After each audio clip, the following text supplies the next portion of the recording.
Well, hiring a superstar staff member can be among your business's most valuable assets, but hiring the wrong person can be really costly, particularly if you're a small business. In fact, according to the Australian Institute of Human Resources, it will typically set you back double their annual salary in lost productivity and finding their replacement. KBB regular Julia Bickerstaff caught up with the growth guy, Vern Harnish, to talk about how to avoid those critical hiring mistakes. Well, I think it's hiring too fast. And then obviously the opposite of that is firing too slow. But you don't want to have to fire in the first place. And so it's not having a good process for doing both the attracting of employees. Because man, when you're first a small business, you're going to kind of take anyone who passes the breath test.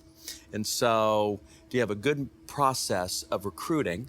And we're really big fans of the Top Grading's virtual bench. And then once you've attracted some employees to interview, do you have a good process of knowing who to pick? And the reality is most of us are at best 50-50 at getting the right employee. But if you've got a good methodology, again, Top Grading, you can get that to close to 90%. And that way you don't have to deal with people issues moving forward. So have you got a couple of favorite books about people issues? Right now, my two favorite kind of people books are Keith Ferrazzi's Who's Got Your Back. And when we say people, it's not just the employee side, but it's also the relationship or customer side.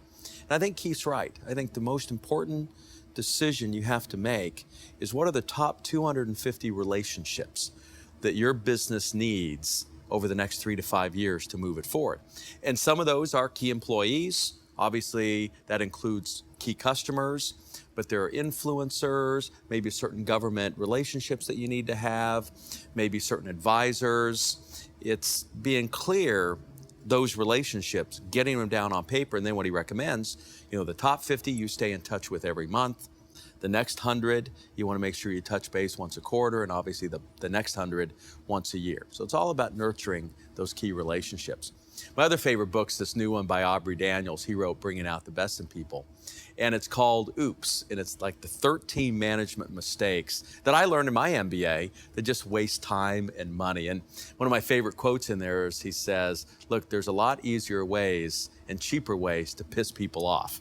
And I think there's a lot of the things that we do as management that demotivates folks rather than worry about what we have to do to motivate them.